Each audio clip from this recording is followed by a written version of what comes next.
వచ్చింది సార్ అది మీరు చెప్పినట్టుగా మీ గైడెన్స్ లో చేసాం. మరి అసలు బుక్ తయారైందంటే ఆయన కారణం, లేకపోతే నేను చేయించుకోలేను కదా. మెమరీకి ఉండిపోయింది అది. మీరు చెప్పండి. శ్రేయాన్ స్వధర్మో విగుణః పరధర్మాననుష్ఠితాన్ స్వధర్మే విధనం శ్రేయః పరధర్మో భయావహః. మనం ఒక ధర్మంలో పుట్టాం, ఆ ధర్మాన్ని ఆచరిస్తున్నాం. మరేదో ధర్మం గొప్పది అని ఇది మారి దాంట్లో పెడితే మన జీవితం సఫలీకృతం కాదు.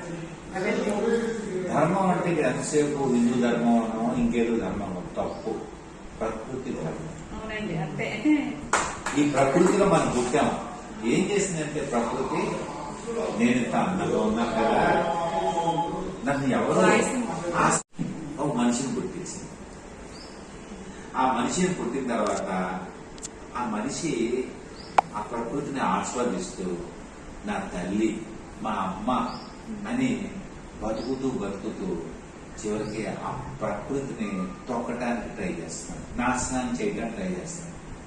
ప్రకృతి ఏమనుకుందంటే, ఇదేంట్రా నన్ను ఆస్వాదిస్తాడు, నా చల్లని నీడలో ఉంటాడని నేను పుట్టిస్తే వీడేంటి నన్ను నాశనం చేస్తున్నాడు, నాకు వీడు వద్దని కన్నెర చేసి అగ్నిపర్వతాలు పడటం, భూకంపాలు రావటం, అంటే కొడుకుని తల్లి చంపేంత వరకు వచ్చింది.